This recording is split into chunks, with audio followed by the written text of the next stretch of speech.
Friends, आज इस video में हम जो है प्रोसीजर ऑफ लॉ मेकिंग उसको डिस्कस करेंगे कि जो कांग्रेस है वो किस तरह लॉ बनाती है, उसका प्रोसीजर, उसका जो प्रोसेस है वो आज हम इसमें स्टडी करेंगे।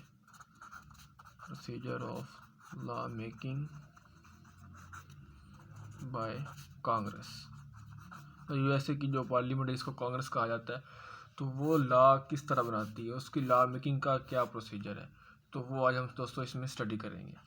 फ्रेंड्स, लॉ मेकिंग में 9 इनकी ना स्टेप्स आते हैं, 9 पॉइंट्स हैं, तो वो हम इसमें स्टडी करेंगे। जिसमें से पहला पॉइंट होगा drafting of a bill. So friends, ये 9 स्टेप्स हैं, 9 स्टेजेस हैं जिसके थ्रू जो है लॉ बनता है, कानून बनता है, कांग्रेस जो लेजिस्लेचर बनाती है। पहला है drafting of a bill, first reading, फिर committee stage, report of committees, calendar stage, second reading, third reading, conference committee और प्रेसिडेंशियल एसेंट। ये इनको दोस्तों हम स्टडी करेंगे और देखेंगे कि इस तरह ये सारा काम होता है। तो फर्स्ट में दोस्तों हमारे पास क्या है, drafting of a bill. Drafting of a bill,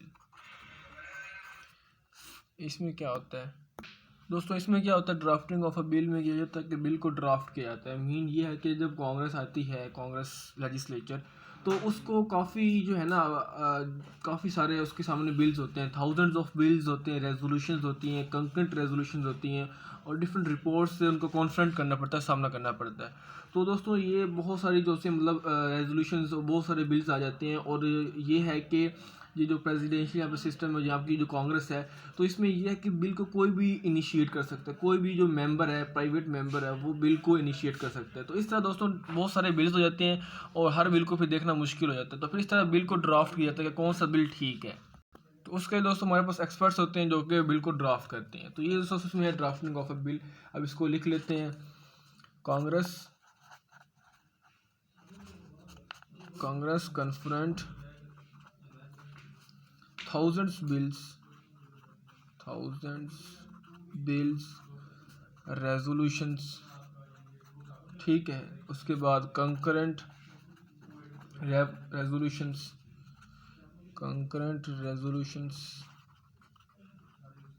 और डिफरेंट रिपोर्ट्स, ठीक है, different reports.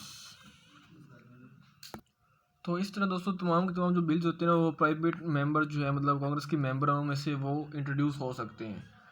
All bills are moved by private member. Mean any member of the legislature can initiate any much bills as he wants to, ठीक है। मतलब कोई member कोई भी bill जो है इनिशिएट कर सकता है, मतलब कितने चाहे उतने वो इनिशिएट कर सकता है। एनी मेंबर में इंट्रोड्यूस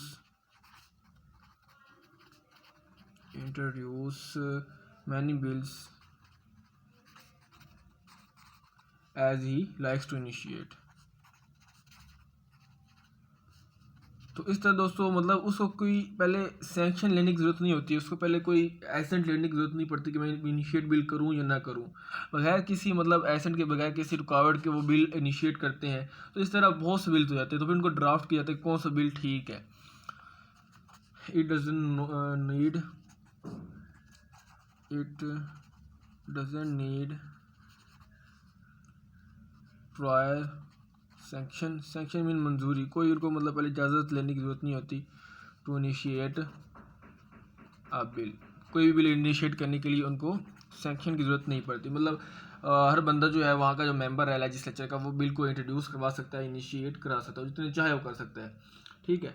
तो इस तरह दोस्तों जो प्रपोजल्स आते हैं लेजिस्लेशन के, वो वाइट हाउस से भी आते हैं, और बाकी जो फेडरल डिपार्टमेंट्स हैं, डिफरेंट डिपार्टमेंट्स, वहाँ से भी आते हैं, और इसके अलावा जो प्राइवेट मेंबर हैं वहाँ से भी आते हैं। तो इस तरह काफ़ी ज़्यादा मतलब प्रपोजल्स आ जाते हैं, बिल्स आ जाती हैं लेजिस्लेचर करने के लिए। तो इस तरह काफ़ी मुश्किल हो जाती है। तो फिर वो आगे हम देखते हैं वो क्या करते हैं। पहले यहाँ से देते हैं proposals for legislation come from white house, ठीक है, from different federal departments,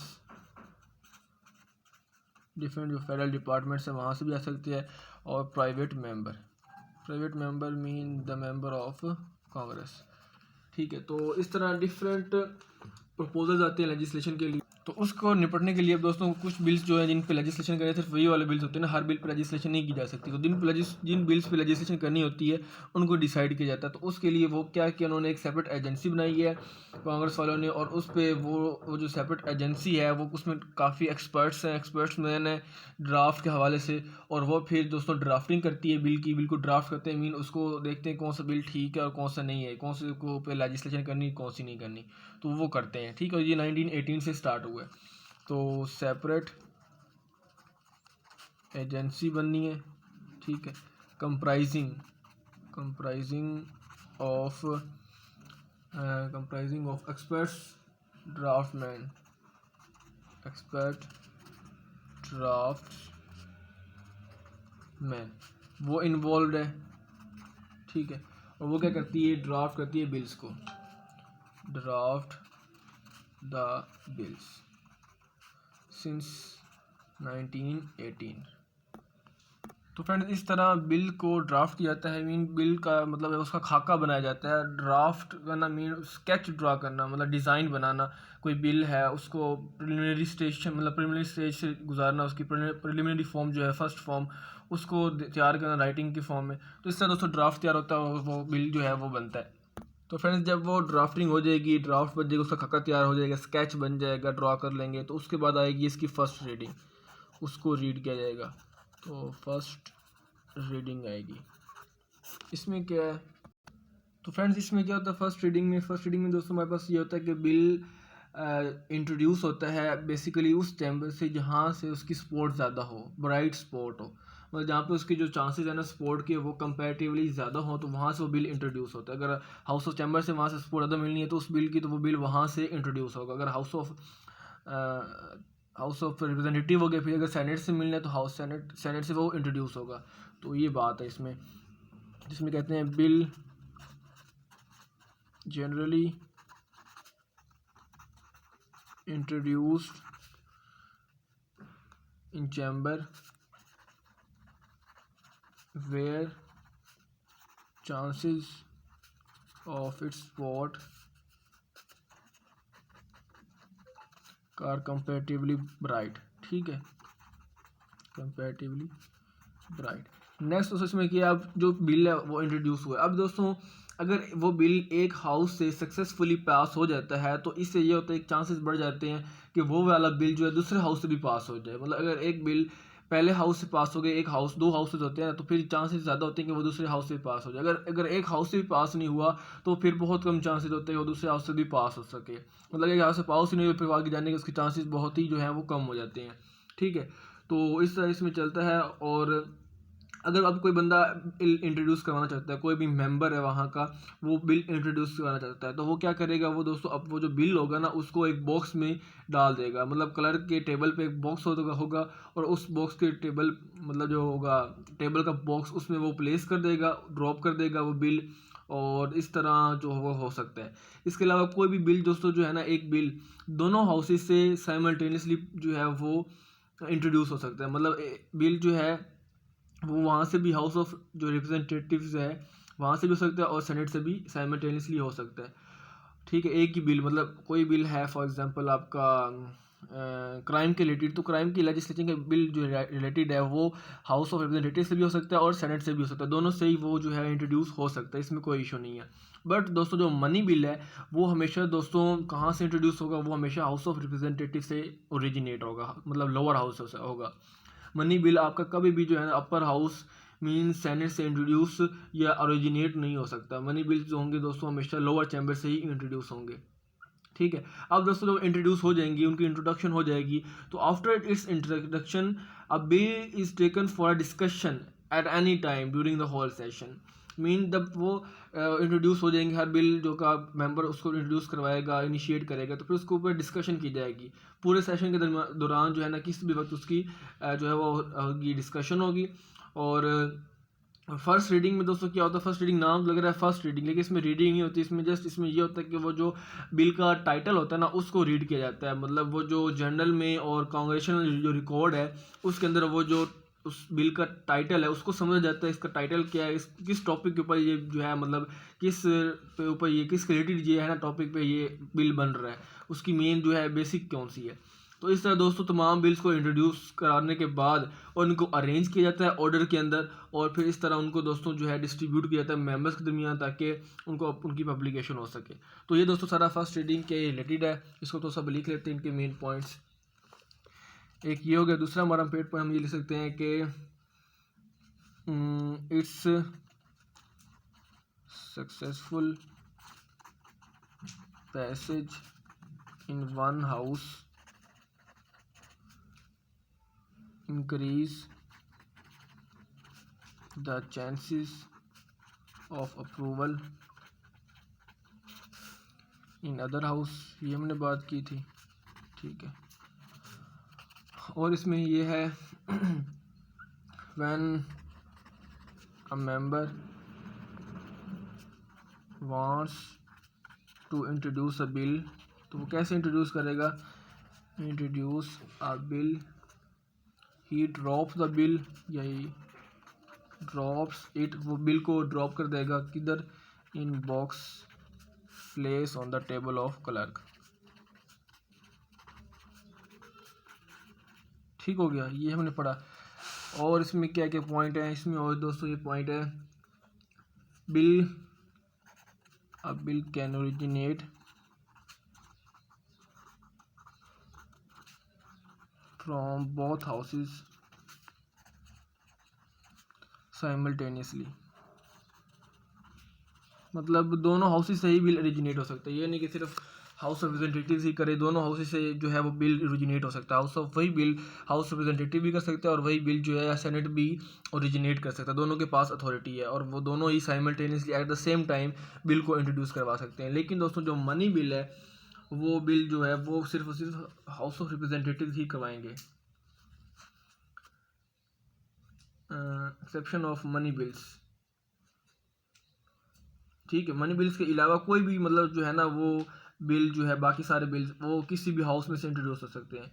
money bills always originate in the lower chamber, money bill always originate in lower chamber, ठीक है, लोअर चैम्बर से वो होगा इंट्रोड्यूस। और after its introduction, after the introduction के बाद बिल क्या होगा, bill will be taken for, मैं इसको शॉर्ट करता हूँ, डिस्कशन, बिल के ऊपर डिस्कशन की जाएगी ड्यूरिंग द सेशन, जो सेशन उनको चल रहा होगा कांग्रेस का उसके दौरान। और इसके अलावा इसमें क्या होगा, फर्स्ट रीडिंग में हम ये कहते हैं, फर्स्ट रीडिंग जो हम कह रहे हैं इसमें क्या होता है, इसमें जस्ट डीम किया जाता है, डीम्ड मीन समझा जाता है, कंसिडर किया जाता है the title of the bill bye title printed in journal, मतलब जो जर्नल में किया गया उसको डीम के जगह उसको समझा जाएगा।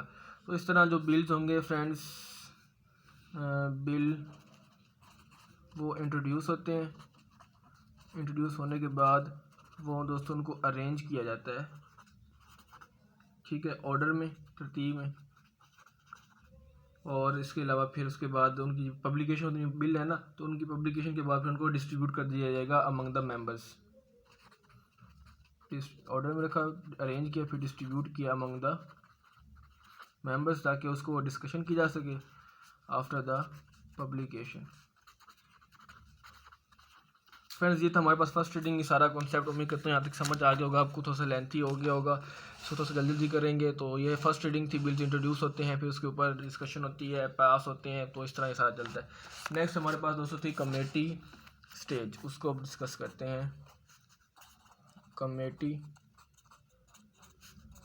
स्टेज, फ्रेंड्स कमेटी स्टेज में क्या होती है कि अब वो बिल कमेटी के पास जाएगा, मीन पहले फर्स्ट रीडिंग हुई, अब कमेटी से मतलब ये है कि हाउस ऑफ जो रिप्रेजेंटेटिव्स है और आपका जो सेनेट है उसमें डिफरेंट कमेटीज़ बनी होती है।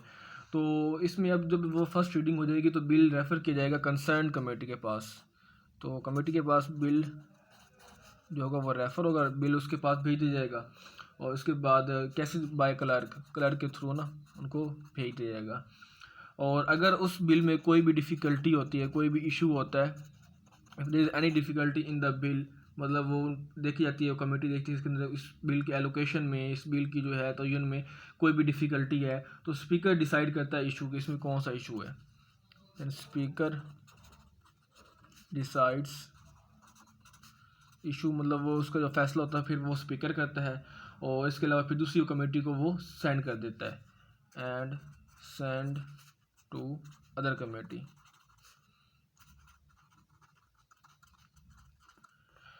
ठीक है, अब देखें तो हमारे पास डिफरेंट कमेटीज़ हैं, मतलब अब एक उस बिल में कोई इशू किसी को मतलब लगा, डिफ़िकल्टी हुई, जो है मतलब एलोकेशन ऑफ बिल में लगा कि जो क्लर्क है, बाय द क्लर्क उसको किया गया ना, तो उनको लगा कि कोई जो है इसमें डिफ़िकल्टी, कोई इशू है, तो फिर स्पीकर ने डिसाइड किया उसका इशू और वो सेंड कर दिया दूसरी कमेटी में। मीन इसका ये है कि दोस्तों डिफरेंट कमेटीज़ होती हैं, एक ही मैटर के ऊपर बहुत सी कमेटीज़ बनी होती हैं जो कि सिमिलर मैटर को वो कंसिडर करती हैं, उनको डिस्कस करती हैं।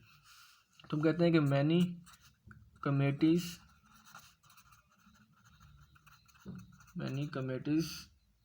Consider almost similar matters.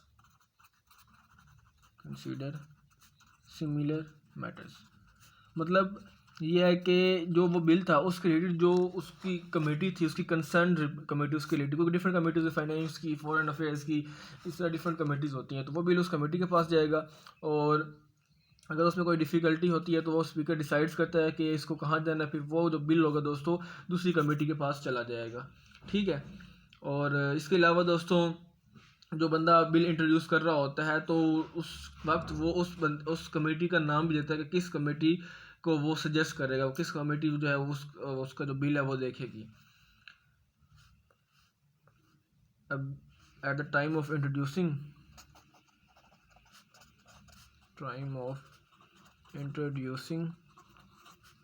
अ बिल, जब बिल इंट्रोड्यूस किया जाता है तो mover suggest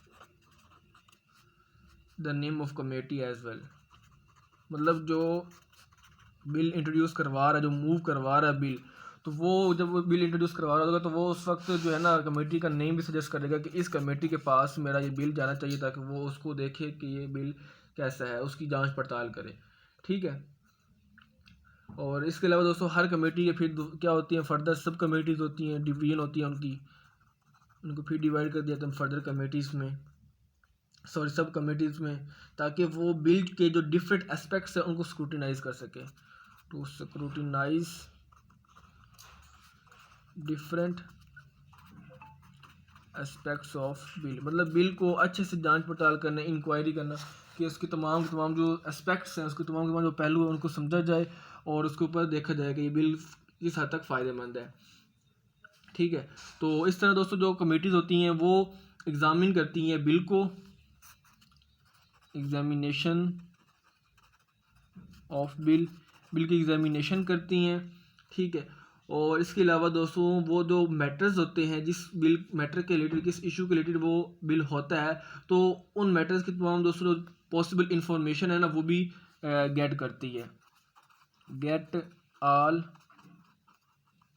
possible information of matters. ठीक है, मीन ये है कि दोस्तों वो चाहे तो पब्लिक रिकॉर्ड्स भी ले सकती है कमेटी, पब्लिक रिकॉर्ड्स। ठीक है, और इसके अलावा पब्लिक ऑफिशियल्स से दोस्तों वो सारा नॉलेज भी ले सकती है, and get full knowledge from public officials. तो ये दोस्तों हमारे पास था कमेटी की स्टेज आती है, उसके पास जाते हैं, उसकी तरफ रिवीजन कर लेते हैं। बिल जो उस कंसर्न कमेटी के पास जाएगा, रेफ़र किया जाएगा बाय क्लर्क के थ्रू, और फिर वो देखेगा कि इसमें कौन सा है, अगर उसमें उसे लगता है कोई डिफ़िकल्टी, कोई इशू है तो वो स्पीकर लेगा, और स्पीकर फिर उस बिल को दूसरी कमेटी के पास भेज देगा। डिफरेंट कमेटीज़ होती हैं एक ही मैटर को डिस्कस करने के लिए। फिर वो जो भी दोस्तों इंट्रोड्यूस करवा रहा होता है बिल, उस बिल को जो मूवर होता है वो उस कमेटी का नेम भी सजेस्ट करता है कि किस कमेटी के पास जाना चाहिए। फिर दोस्तों कमेटीज़ की सब कमेटीज़ होती हैं, फिर वो एग्जामिनेशन करती हैं बिल की, और इसके अलावा वो जो सब कमेटीज़ हैं वो स्क्रूटिनाइज़ करती हैं, बिल्कुल ये गलत तो नहीं है, इसमें कोई नेगेटिव तो इसका इम्पैक्ट नहीं है, बहुत करती हैं। फिर उसके बाद कमेटीज़ के पास दोस्तों ये होता है कि वो तमाम के तमाम पॉसिबल इंफॉर्मेशन ले सकती हैं, फुल नॉलेज ले सकती हैं, पब्लिक रिकॉर्ड्स और पब्लिक ऑफिशियल से सारा नॉलेज ले सकती है उसके रिलेटेड, उस बिल के रिलेटेड। नेक्स्ट दोस्तों स्टेज है हमारे पास, पॉइंट है रिपोर्ट ऑफ कमेटीज़। अब कमेटीज़ की दोस्तों एग्जामिनेशन हो गई है, मतलब उस बिल को एग्जामिन कर लिया गया है कमेटीज़ के थ्रू। अब वो दोस्तों जब उसको एग्जामिन करेंगे तो वो उसकी एक रिपोर्ट देंगे। कमेटीज़ क्या करेंगे, उसकी रिपोर्ट सबमिट कराएंगे, किसको कराएंगे, टू द हाउस।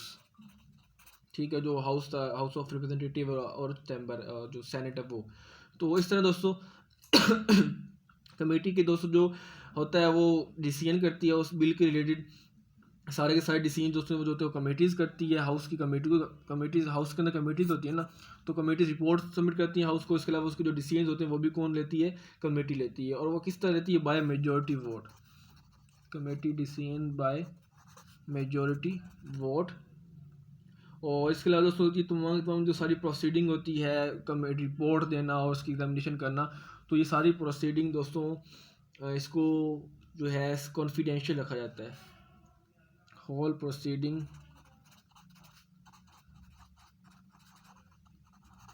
क्या होती है, स्ट्रिक्टली कॉन्फिडेंशियल, मतलब उसको खुफिया रखा जाता है, उसको ओपनली नहीं होता, मतलब वो कॉन्फिडेंशियल होता है। जो सारी रिपोर्ट होती है सारी कॉन्फिडेंशियल होती है, मीन सीक्रेट होती है, हर किसी को ओपनली नहीं बताया जाता, खुफिया तौर पे उनको काम किया जाता है, सारी की सारी प्रोसीडिंग उसकी जो रिपोर्ट होती है। ठीक है, अब वो दोस्तों जो बिल है, जो इसकी रिपोर्ट आई है, अब वो दोस्तों दो पॉसिबिलिटीज़ हैं, या तो वो बिल की जो रिपोर्ट है या तो वो फेवरेबल हो सकती है, फेवरेबली मतलब वो जो बिल था उसको फेवर हो सकते हैं, हाँ वो बिल ठीक था, फेवरेबली हो सकती है रिपोर्ट, या तो उसके एडवर्स रिमार्क्स हो सकते हैं। एडवर्स रिमार्क्स मीन उसके रिलेटेड क्या जा सकता है कि ये बिल ठीक नहीं है और गलत उसके मतलब का उसके जो है ना नेगेटिव पॉइंट्स वो बताए जा सकते हैं। तो दो ये पॉसिबिलिटीज़ होती हैं। और इसके अलावा दोस्तों जो कमेटी होती है वो अल्ट्रेशन भी सजेस्ट करती है, जो बिल आया है उसमें कोई तब्दीली करनी, अल्ट्रेशन करनी, तो वो भी यही सजेस्ट करते हैं, suggest the alterations of bill. ठीक है, एग्जामिन करने के बाद उसकी रिपोर्ट देते हैं और रिपोर्ट में सजेशन देते हैं कि इसमें ये तब्दीली करनी ज़रूरी है। और समटाइम ऐसा होता है कि दोस्तों जो बिल होता है ना उसका इंटायर लुक ही चेंज हो जाता है, मतलब जब बिल आया होता है उस वक्त उसकी लुक और होता है, वो चीज़ और होती है, और जब उसमें अल्ट्रेशंस की जाती हैं तो उसके बाद वो बिल्कुल ही चेंज हो जाता है। तो इसमें हम कहते हैं इंटायर लुक ऑफ बिल में बी चेंज। ठीक है, जब अल्ट्रेशन की जाए तो वो उस बिल का सारा स्ट्रक्चर ही चेंज हो सकता है। नेक्स्ट इसमें हम दोस्तों बात करते हैं कि जो बिल की फेट है वो कौन डिटरमाइन करेगी, कमेटी करेगी। Committee determine the fate of bill. ठीक है, जो कमेटी होगी वही बिल की फेट, मतलब ये बिल जाना है आगे नहीं जाना, उसको रोकना है, सही है गलत है, उसकी जो किस्मत है ना मतलब बिल की, वो सारा ये डिटरमाइन करेंगे। उसमें अल्ट्रेशन लानी है वो भी, तो ये सारा वही करते हैं, कमेटीज़ करती हैं। और कमेटीज़ बाउंड नहीं होती कि वो रिपोर्ट जो है बिल की जो रिपोर्ट है वो उसको जो है बैक दोबारा से पीछे सेंड करें, वो मतलब उनको दोबारा दें, वो चाहे तो खुद भी रख सकते हैं और उनको रिपोर्ट नहीं दे सकते हाउसेज़ को। और जो मोस्ट ऑफ द जो बिल्स होते हैं जो कमेटीज़ के पास जाते हैं दोस्तों, वो बिल्स जो होते हैं वो कंसिडर ही नहीं किए जाते, उनको ख़त्म कर दिया जाता है, नॉट कंसिडर। ठीक है, कमेटीज जो होती है मोस्ट ऑफ द बिल्स उनको कंसिडर ही नहीं करती, मोस्ट बिल्स। तो ये दोस्तों आपका है रिपोर्ट ऑफ कमेटीज़। ठीक है, इसमें हमने पढ़ा एक रिपोर्ट आई है, और प्रोसीडिंग स्ट्रिक्टली कॉन्फिडेंशियल है, फेवरेबल भी हो सकती है वो रिपोर्ट उस बिल के रिलेटेड, और एडवर्स भी हो सकती है। और अल्ट्रेशन से उसका लुक भी पूरा चेंज हो सकता है, मतलब उसका जो बिल है उसकी फेट को डिटरमाइन करेगी कमेटी करेगी, अल्ट्रेशन भी सजेस्ट कर सकती है, और ज़्यादातर जो बिल्स होते हैं वो कंसिडर नहीं होते, वो रिजेक्ट हो जाते हैं। ठीक है, नेक्स्ट फ्रंट हमारे पास है कैलेंडर स्टेज, मतलब कैलेंडर की स्टेज आती है। अब दोस्तों में पता है कि जो बिल था वो उसको ड्राफ्ट किया गया, उसको इंट्रोड्यूस कराया गया, उसकी रिपोर्ट बनी, उसकी एग्जामिनेशन हुई, एग्जामिनेशन के बाद उसको रिपोर्ट दी गई। तो after the receipts of the report by the committee, the clerk puts its the calendar which are of 3 kinds. मतलब उस जो बिल था उसकी जो रिपोर्ट थी वो रिसीव की, और उस रिपोर्ट को जो है मतलब जो कमेटी ने उसकी रिपोर्ट दी, उसको रिसीव करने के बाद क्लर्क क्या करता है, उस बिल को कैलेंडर में डाल देता है। अब कैलेंडर 4-5 तरह के होते हैं। आफ्टर रिसिप्ट्स ऑफ रिपोर्ट, जैसे रिपोर्ट रिसीव की, बाय कमेटी, कमेटी से रिपोर्ट रिसीव हुई, ठीक है। Clerk put it in different calendars, ठीक है। मतलब वहाँ से रिपोर्ट रिसीव हुई, रिसेप्ट जो होंगे, जो क्लर्क होगा वो उसको कैलेंडर में डाल देगा। अब कैलेंडर दोस्तों हमारे पास 5 तरह के हैं। एक हमारे पास है यूनियन कैलेंडर, ठीक है। दूसरा है हाउस कैलेंडर,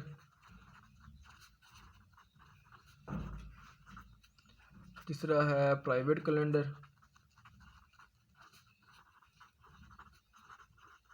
और चौथा है discharge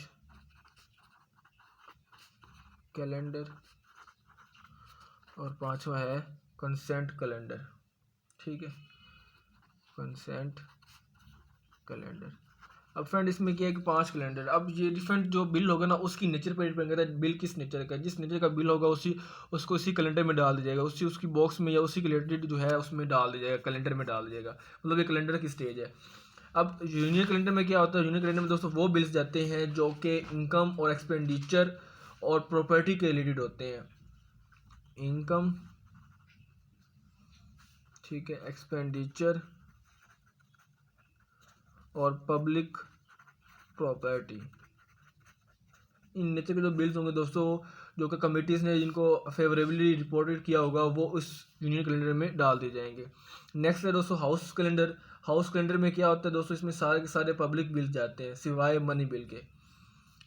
all public bills except money bill, ठीक है। मतलब पब्लिक बिल्स जो सारे के सारे होंगे वो हाउस कैलेंडर में जाएंगे सिवाय मनी बिल के। Except the money bill, all the bills are put in the house calendar, ठीक हो गया। नेक्स्ट हमारे पास प्राइवेट कैलेंडर। प्राइवेट कैलेंडर में क्या होता है, इसमें दोस्तों तमाम जो प्राइवेट बिल्स हैं, एक पब्लिक बिल्स होते हैं, एक प्राइवेट बिल्स होते हैं। तो जो प्राइवेट बिल्स होंगे वो प्राइवेट कैलेंडर में डाले जाएंगे। इसमें क्या आएगा, private bills, private bills are placed in the private calendar. Next है दोस्तों हमारे पास डिस्चार्ज कैलेंडर और कंसेंट कैलेंडर। डिस्चार्ज कैलेंडर वो होता है दोस्तों जो बिल जिसको डिस्चार्ज कर दी जाए, जो कमेटी जिनको डिस्चार्ज कर देती है, जिसके ऊपर जिसको एक्सेप्ट नहीं करती, वो डिस्चार्ज कैलेंडर में चला जाता है। और जिस बिल के ऊपर कमेटी जो है कंसेंट दे देती है वो कंसेंट कैलेंडर में चला जाता है।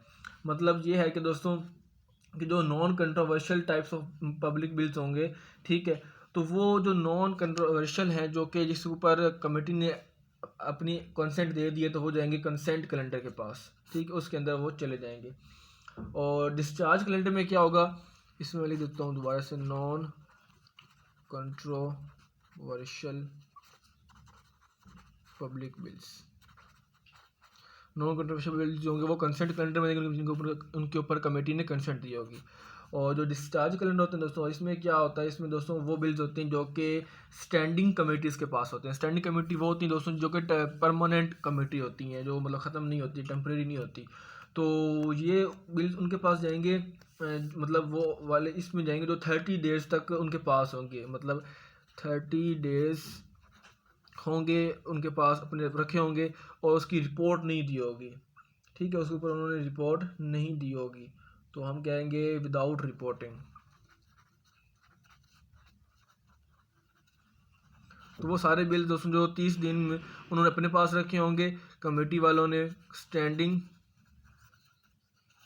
कमेटी वालों ने, ठीक है, और उसकी जो है रिपोर्ट वो नहीं दी होगी, तो मतलब वो रिजेक्ट हो गया है, तो वो सब उनको डाल देंगे डिस्चार्ज कैलेंडर में। तो दोस्तों ये कैलेंडर किस स्टेज आती है। नेक्स्ट दोस्तों जो छठी स्टेज है, जो छठा पॉइंट है, वो हमारे पास है सेकंड रीडिंग। अब दोस्तों सेकंड रीडिंग के दौरान क्या होता है, जब दोस्तों सेकंड रीडिंग होती है बिल की, तो इसमें ये होता है कि दोस्तों जो क्लर्क होता है वो बिल का टाइटल पढ़ता है, रीड करता है। और जब वो बिल का टाइटल पढ़ता है तो उसमें जो होता है हमारे पास हाउसेज, तो उसमें से कोई भी बंदा जो है उस टाइटल के ऊपर कोई ऑब्जेक्शन नहीं करता, कोई एतराज़ नहीं करता, तो फिर उस बिल को दोस्तों जो है वो पास कर दिया जाता है। मतलब उसके ऊपर बगैर डिटेल रीडिंग किए, बगैर उसके ऊपर और डिस्कशन किए उसको फिर पास कर दिया जाता है। लेकिन अगर उस बिल के ऊपर दोस्तों कोई ऑब्जेक्शन कर देता है, कोई एतराज़ कर देता है, तो फिर क्या होता है, फिर उस बिल की दोस्तों सेकंड रीडिंग होती है। और उसके अलावा फिर उसकी थर्ड रीडिंग होती है, वो असेंशियल होती है। ठीक है, सेकंड रीडिंग में क्या होता है दोस्तों, सेकंड रीडिंग में ये होता है कि अमेंडमेंट्स प्रपोज की जाती है। मतलब वो कहते हैं कि इस बिल के अंदर ये अमेंडमेंट्स होनी चाहिए, ये अल्टरेशन होनी चाहिए, ये तब्दीलियाँ होनी चाहिए, तो वो प्रपोज करते हैं, थोड़ा डिस्कशन करते हैं। ठीक है, और इसके अलावा दोस्तों उसके ऊपर स्पीचेस होती हैं, उस पर वो बात डिबेट करते हैं। और इसमें पता है आपको हाउस ऑफ रिप्रेजेंटेटिव भी है और सेनेट भी है। जो हाउस ऑफ रिप्रेजेंटेटिव होंगे ना दोस्तों, उनको 1 घंटे से ज़्यादा उसके ऊपर बोलने की इजाज़त नहीं है, उसके ऊपर स्पीच करने की इजाज़त नहीं है। वो 1 घंटा स्पीच कर सकते हैं, जबकि दोस्तों जो सेनेटर्स होंगे उनके ऊपर कोई लिमिटेशन नहीं है, वो चाहे उसके ऊपर 2 घंटे स्पीच करने, चाहे 3 घंटे करना चाहे, उनके ऊपर कोई लिमिट नहीं है। तो वो दोस्तों उसके ऊपर स्पीच करते हैं। और इसके अलावा फिर जो कमेटीज़ होती हैं, डिफरेंट कमेटीज़, वो उस बिल के रिलेटेड जो है रिगार्डिंग रिकमेंडेशंस देती हैं। ठीक है, और उनकी रिकमेंडेशन को दोस्तों इंपॉर्टेंट समझा जाता है, क्योंकि वो बिल इंपॉर्टेंट जो सारा काम करते हैं वो कमेटीज़ करती हैं, तो उसको प्रायर इंपॉर्टेंस दी जाती है। और उसके बाद दोस्तों उसके बिल के ऊपर दोस्तों अप्रूव कर दिया जाता है सेकंड रीडिंग में। और उसमें जब वो अप्रूव हो जाता है अमेंडमेंट्स के बाद, फिर उसको थर्ड रीडिंग के में भेज दिया जाता है, वहाँ उस स्टेज में भेज दिया जाता है। तो ये सारा दोस्तों सेकंड रीडिंग है। अब मैं इसको लिख के आपको समझा देता हूँ ताकि आप पॉइंट्स बना लें। इसमें तो सेकंड रीडिंग में क्या होता है हमारे पास, during the second reading of a bill, clerk क्या करेगा, रीड करेगा title of bill. Nobody, कोई बंदा ऑब्जेक्शन नहीं करता, नो बडी ऑब्जेक्ट, ठीक है, या raise objection, it is deemed to have been passed, it is deemed to be pass. इसका मतलब ये है कि वो इसको ये समझा जाता है, deemed mean it is consider that कि बिल जो है वो पास हो चुका है without further reading, detail reading, without further detailed reading. ठीक है, किसी कोई ऑब्जेक्शन नहीं है किसी भी मेंबर को, कमेटी के या हाउस के, तो उसके बाद उसको ये बिल